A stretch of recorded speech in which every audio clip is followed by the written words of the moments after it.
সবাই ভাবে ছেলেরা শক্ত, ছেলেরা কাঁদে না, ছেলেরা ভেঙে পড়ে না, কিন্তু কেউ একবারও জিজ্ঞেস করে না এই শক্ত থাকার দামটা কত।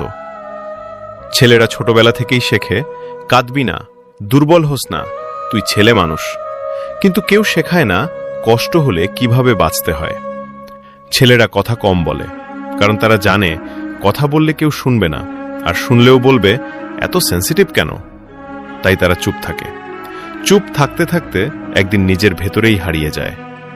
ছেলেরা প্রেম করে, মন দিয়ে করে, পুরো মনটা দিয়ে করে, কিন্তু প্রেম ভাঙলে তাদের কষ্টটা কেউ দেখে না, কারণ ছেলেরা কাঁদলে তা নাটক হয়, আর মেয়েরা কাঁদলে তা ব্যথা।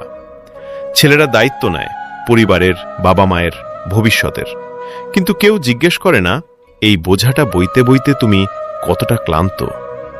ছেলেরা রাতে একা বসে থাকে, ফোন হাতে নিয়ে স্ক্রোল করে, কিন্তু কাউকে মেসেজ দেয় না, কারণ তারা জানে আমি ঠিক আছি এই মিথ্যেটাই সবাই শুনতে চায়।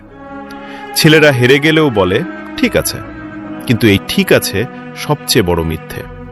এর ভেতরে লুকিয়ে থাকে ভাঙা স্বপ্ন, ভাঙা আত্মসম্মান, আর এক বুক না বলা কষ্ট।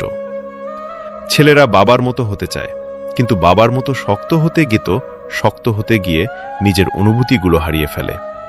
কেউ দেখে না ছেলেরা রাতে ঘুমাতে পারে না, চিন্তা মাথায় ঘোরে, চাকরি, টাকা, পরিবার, ভবিষ্যৎ। কেউ দেখে না হাসির আড়ালে কতটা ক্লান্ত একটা মানুষ। কিন্তু শোনো, শক্ত থাকা মানে অনুভূতিহীন হওয়া না, কাদা মানে দুর্বল হওয়া না, ভেঙে পড়া মানে শেষ হয়ে যাওয়া না। তুমি যদি আজ ক্লান্ত হও, তার মানে তুমি লড়েছ। তুমি যদি আজ কষ্ট পাও, তার মানে তুমি অনুভব করতে পারো।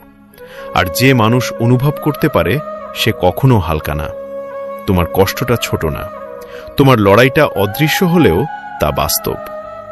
সবাই হাততালি দেয় জয়ীদের জন্য, কিন্তু কেউ জানে না হারা মানুষগুলোর ভেতরেও একটা যোদ্ধা বেঁচে থাকে। শোনো ভাই, আজ না হোক একদিন ঠিক তোমার সময় আসবে। আজ যে কেউ তোমার কষ্ট বুঝছে না, কাল তারাই অবাক হয়ে দেখবে তুমি কত দূর চলে গেছো। আর আমার নতুন অপ্রকাশিত শব্দ চ্যানেলটাকে অবশ্যই সাবস্ক্রাইব করবেন। ইতি, তোমাদের সম্পদ ভাই।